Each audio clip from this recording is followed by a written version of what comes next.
கரூர் அருகே கை கால்கள் கட்டப்பட்ட நிலையில் நிதி நிறுவன உரிமையாளர் கிணற்றில் சடலமாக மீட்கப்பட்ட சம்பவம் தொடர்பாக வழக்கு பதிவு செய்த போலீசார் பல்வேறு கோணங்களில் விசாரித்து வருகின்றனர்.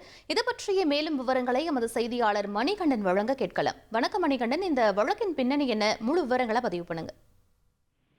வணக்கம். இந்த கரூர் மாவட்டம் வாங்கல் அருகே உள்ள விவசாய கிணறு ஒன்றில் நீரில் மூழ்கிய நிலையில் ஆண் சடலம் ஒன்று கிடப்பதாக போலீசாருக்கு தகவல் கிடைத்துள்ளது. இதையடுத்து வாங்கல் காவல் நிலைய போலீசார் கிணற்றில் இருந்த உடலை மீட்டபோது அந்த உடலில் கை கால்கள் கட்டப்பட்டு வாயு பகுதியும் கட்டப்பட்ட நிலையில் கிடந்தது கண்டறியப்பட்டது. அந்த ஆண் சடலத்தை மீட்ட போலீசார் பிரேத பரிசோதனைக்காக மருத்துவக் கல்லூரி மருத்துவமனைக்கு அனுப்பி வைத்துவிட்டு தொடர் விசாரணையை நடத்திய போது வாங்கல் அருகில் உள்ள முனியப்பனூர் கிராமத்தைச் சேர்ந்த சுப்பிரமணி என தெரிய வந்தது. இவர் அந்த பகுதியில் நிதி நிறுவனம் நடத்தி வருவதும் நேற்று முன்தினம் வெளியே சென்ற அவர் இரவு வீட்டுக்கு திரும்பாதும் தெரிய வந்துள்ளது.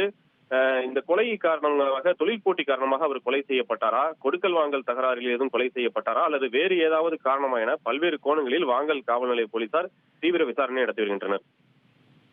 விவரங்களுக்கு நன்றி மணிகண்டன். ட்ரெண்ட ஃப்ரெண்ட் ஆக்கிக்கோங்க. தந்தி டிவியின் சப்ஸ்கிரைபர்ஸ் அண்ட் ஃபாலோவர்ஸ் குடும்பத்துல நீங்களும் இணையுங்க.